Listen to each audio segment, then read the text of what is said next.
কোনটা কই যে তোরে নিয়ে পিটাইছিল কহ দেখি ভালো করে দেখতো এই কি এর পাসপোর্ট পিছন থেকে ঘুষানো শুরু মানুষে কয় ভাই ঘুষাও কারে কয় ওসি নারায়ণগঞ্জের চোর এবার মানুষে পিটানো শুরু গণপিটানি এখন সামনে বাকি আছে না নাই যেখানে পাইবা চোরদেরকে পিটাও কোন চোর আমরা থাকতে দেব না ঠিক তবে ঠিক চোর আছে যেখানে শান্তি নাই চুরি করে যারা তাদের দুনিয়াও শেষ আখিরাতো রাসূল বলছেন আস-সারিকু হিনা ইয়াসরিকু লা ইউমিন চোর যখন চুরি করে চোরের ঈমান থাকে না জিনাকার যখন জিনা করে তার মধ্যে ঈমান থাকে না যখন একটা মদ পান করে তার মধ্যে ঈমান থাকে না আমরা সব গুনাহ থেকে হেফাজতে থাকবো বিশেষ করে কোরআনী আন্দোলনের প্রত্যেকটি কর্মীর বাড়িতে একটা বই আছে বইটার নাম হলো কবিরা গুনাহ কি গুনাহ কবিরা গুনাহ সময় ইমাম যাহাবী এই বইটা সবাই কাছে রাখবেন 70টা কবিরা গুনার লিস্ট সেখানে এসেছে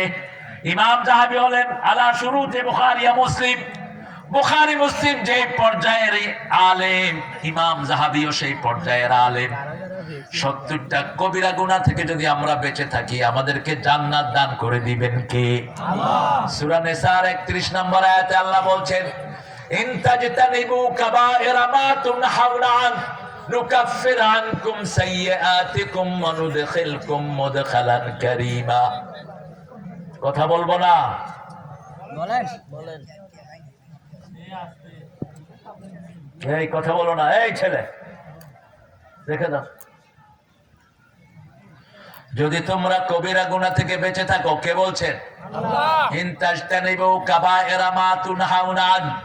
কবিরা গুনাহ যেগুলো আমি নিষেধ করে দিয়েছি এগুলো যদি তোমরা ছেড়ে দাও নুকাফির আনকুম সাইয়্যাতিকুম তোমাদের সব গুনাহ আমি maaf করে দেব অনুদখিলকুম মুদখালান কারীমা আমি আল্লাহ নিজে তোমাদেরকে জান্নাত দিয়ে দেব কত বড় কথা কে বলছেন নামাজ ছেড়ে দেয়া কবিরা গুনাহ টাকনোর নিচে কাপড় পরা কি কবিরা গুনাহ মেয়েরা ভুরু চাচা কি কবিরা গুনাহ পিতামাতা অবাধ্য হওয়া কি